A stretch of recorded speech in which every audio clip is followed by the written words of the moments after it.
So we're here with Eric Lacey. Yeah, okay. Who recently has taught, who's teaching at the University of Winchester on the classes of society and religion in early medieval Europe. Yeah. And is also teaching for fun Old Norse to a group of enthusiasts, which happens every week. And we've been lucky enough to be allowed to do an interview with him, where we start.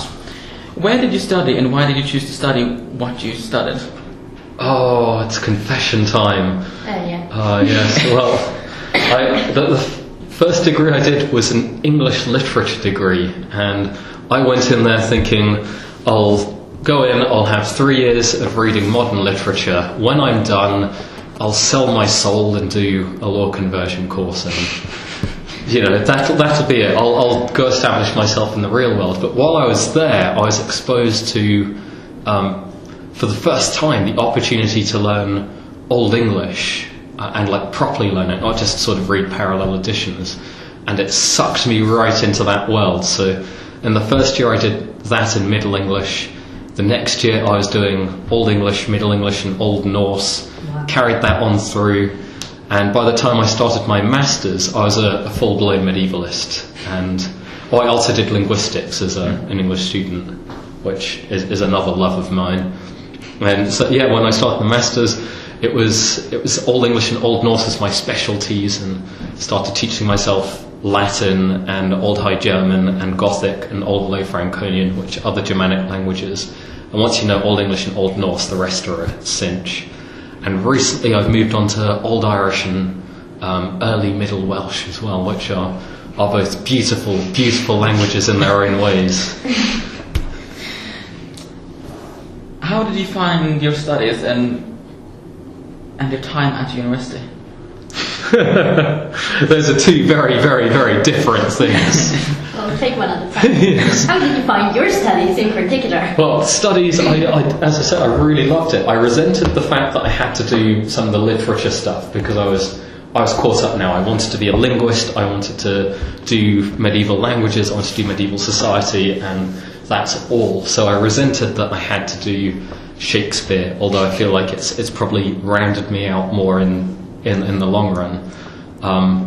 And yeah, for the medieval stuff, I'd be up every night translating above and beyond the call of duty, because you have those reader books. In fact, I've got a copy of one on me now, and they set a text for a couple of weeks, and I'd finish a text a day, and then I went out and I got other things out of the library because I wanted to. I didn't actually do that good a job of the text that we were meant to translate for the course, because the second we started studying it, I got bored of it. But yeah, but for the other stuff, I was all for it.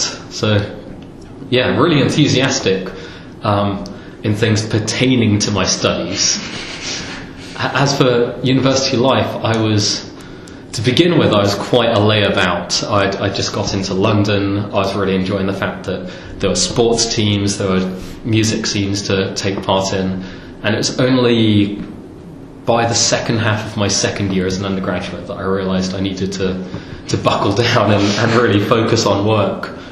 And that's been it since. I found that there is an amazing way to be able to have the social life and the academic life you want. And it only requires one small price. That's giving up on sleep. What is your best advice for students today? Oh, to give up on sleep. That's a tricky one. It's because the other thing is some people come into. It depends on what you want from university. Some want to come in and they just want a degree. It doesn't matter whether it's a first, a 2-1, a 2-2, a third. They just want to scrape by, get out, get a job. And in that case, scrape by, get your 2-2, focus on the extracurricular activities, focus on work experience outside of it. But if you do want to come away with a high grade, then other than giving up sleep, obviously, you'll want to start to learn to love reading. Because if you hate it, you're going to have a hard time, and it's not going to be fun. But if you enjoy it and you enjoy reading around the subject, so this is something I've always really loved about history, in that, well, yes, it can be dull sometimes reading the secondary sources and reading for the millionth time about how in 731 Bede finished composing his ecclesiastical history and the various dates associated with history. But then you get to the primary sources and things are so much more fun. It's like bedtime reading. It's like reading a story, especially when you get onto the literature, onto Old Norse sagas or onto the early Irish, we call them sagas, but I think they take offence to that. And all the other poetry and literature that they have to offer. It's mind-blowing, it's mad, and it's entertaining. And it helps you. So yes, my advice to students depends entirely on what they want. But I think the joy for reading will always make you happy in life. So what are you currently working at the moment? Everything and nothing. Nothing because I'm trying to work on too much. So there's a book I'm editing on the place of the stars and the sky in early medieval culture. So we've got essays from established academics and up-and-coming academics, and it covers everything from these prognostication charts that say the right and wrong day for you to let out blood, to really obscure texts. We've got someone doing an Irish, well, what was thought to be an Irish zodiac, found in continental Germany, but has garbled forms of Greek gods in it, and he says isn't Irish but actually Carolingian. And I'm working on the place of birds in the sky and how people interacted with them. There's a lot of work I'm doing on that. There are a couple of articles I'm doing about this new ring that's been found, dated tentatively to 580 to 650-ish. The only gold ring we have from Anglo-Saxon England, and it's got a man holding a cross in one hand, a bird in the other, and then on top of him is a giant bird of prey as well. And it's just bizarre, and I'm tying all this into pre-Christian practices. So yes, lots of stuff on birds and that big book on StarCraft. That's what's taking up my time at the moment. But yeah. Hopefully down the line I'll be able to have the confidence to write articles on the Old Irish and Welsh by themselves rather than comparing them to the Norse and Germanic literatures. You recently started a study program at university teaching Old Norse, why did you choose to do so, and does the language have a future? Well, I think that the future bit is sort of embodied in the fact it's Old Norse, it's dead, it's gone. But there is an entire body of great literature and really valuable historical source written in Old Norse, and for that reason I think it's invaluable to study it. And what I think is so important about reading the language in the original is that it shows how people thought, and when you read in translation it's very easy to forget that they have a different way of constructing sentences. They have a different idea on how things go together. If I say, I push open the door, we assume that it's natural. It starts with me, then I do the pushing, and then the door opens. But what about a different language where you say, the door opens because of me? Then the door is the most important thing, and then the opening, and only you come last in that string of associations. Now, when we take that to religious texts, secular texts, political texts, the laws, the penitentials, suddenly we've got nuances that even translation can't handle. And this is where I think that studying the original language pays off. In these classes we're not going to do the practical stuff. We're looking more at really fun, bizarre texts. I think we'll like how Volsung Saga turns out, as we have the bizarre scene with the meal bread and Sigurd with his sister's sons.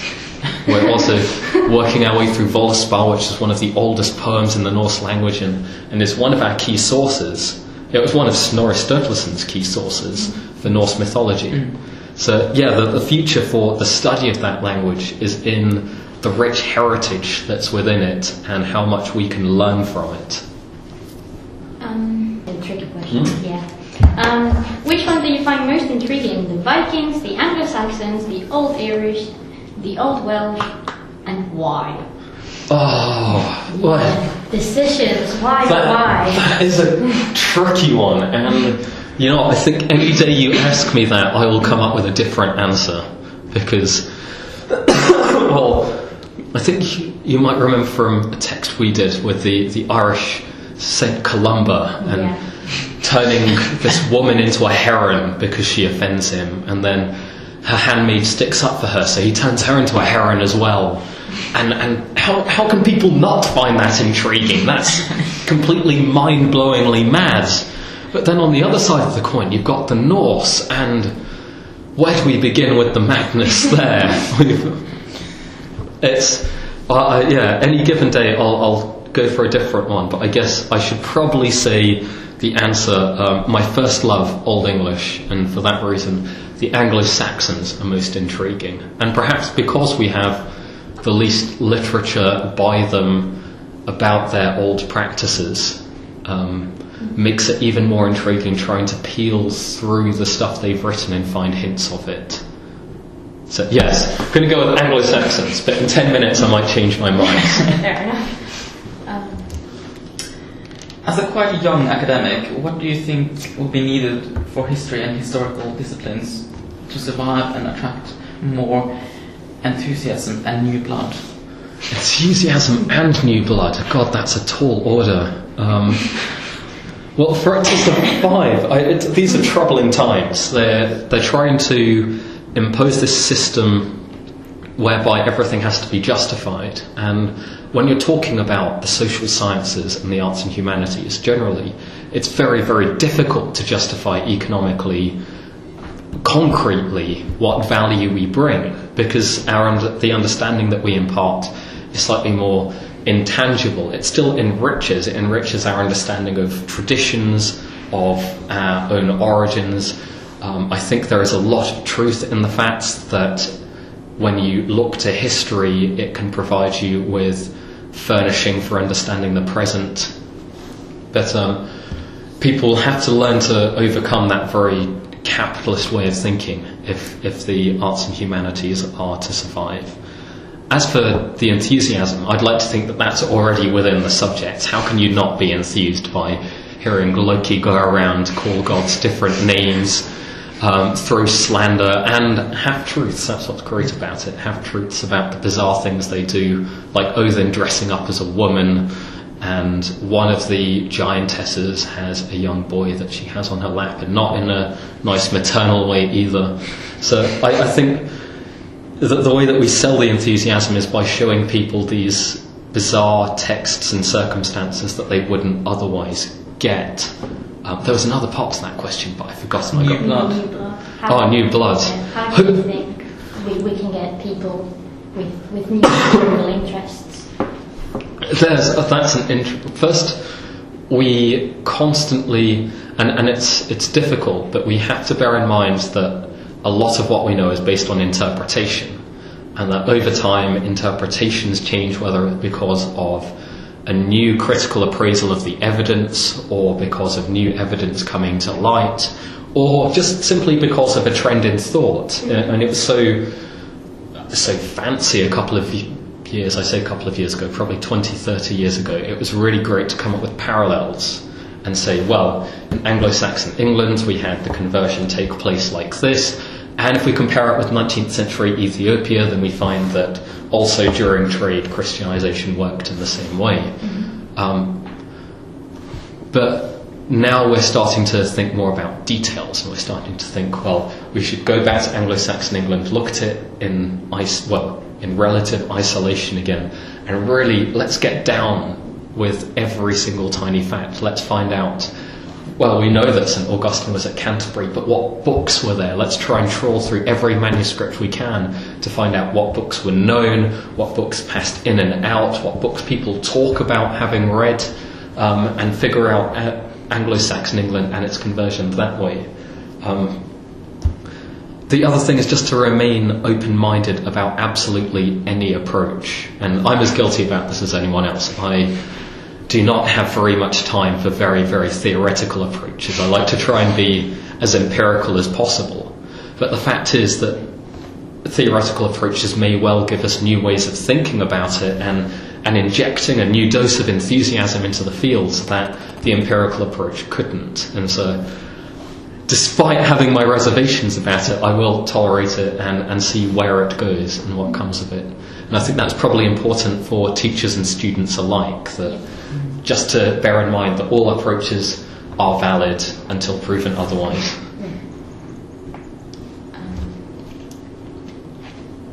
Well, we kind of have already spoken about that, but why such an obsession, I suppose, about languages that are dead rather than perhaps more modern languages?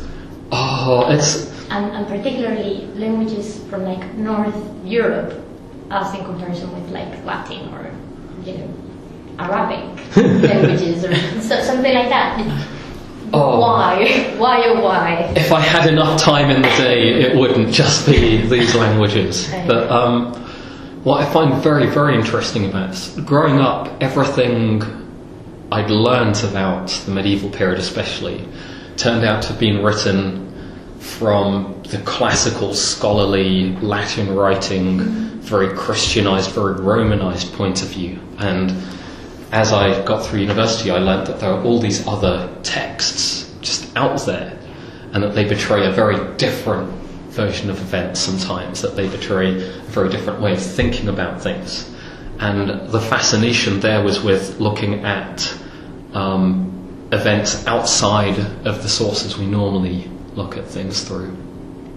As to dead languages in general, I like looking at the transmission to the modern era as well. I like to think of them not so much as dead as looking at childhood photos of a language. And so Old Norse is like looking at what modern Icelandic and modern Norwegian, modern Danish were like while they were 8 and still wearing pampers. And Old English is a little bit like watching what the now grown-up English language was like before he met his French girlfriend in 1066 and took in all those fancy loan words.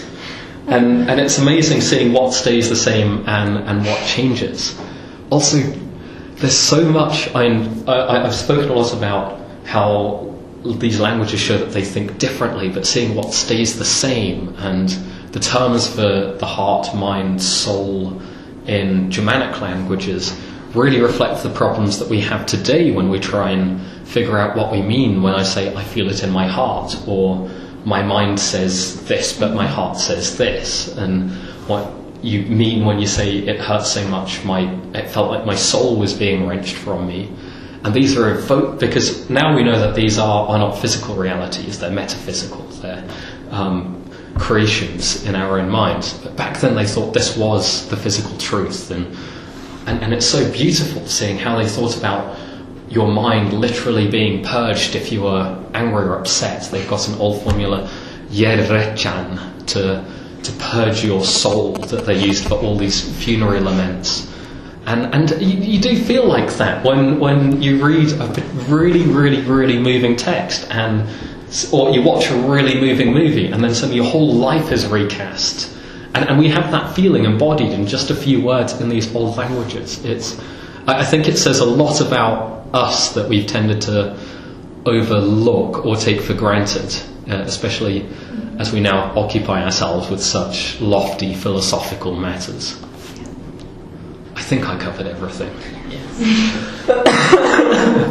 If you could have access to one source or text or object which is now lost, or that you wish you could have existed, what would it be, where would it be from, and why?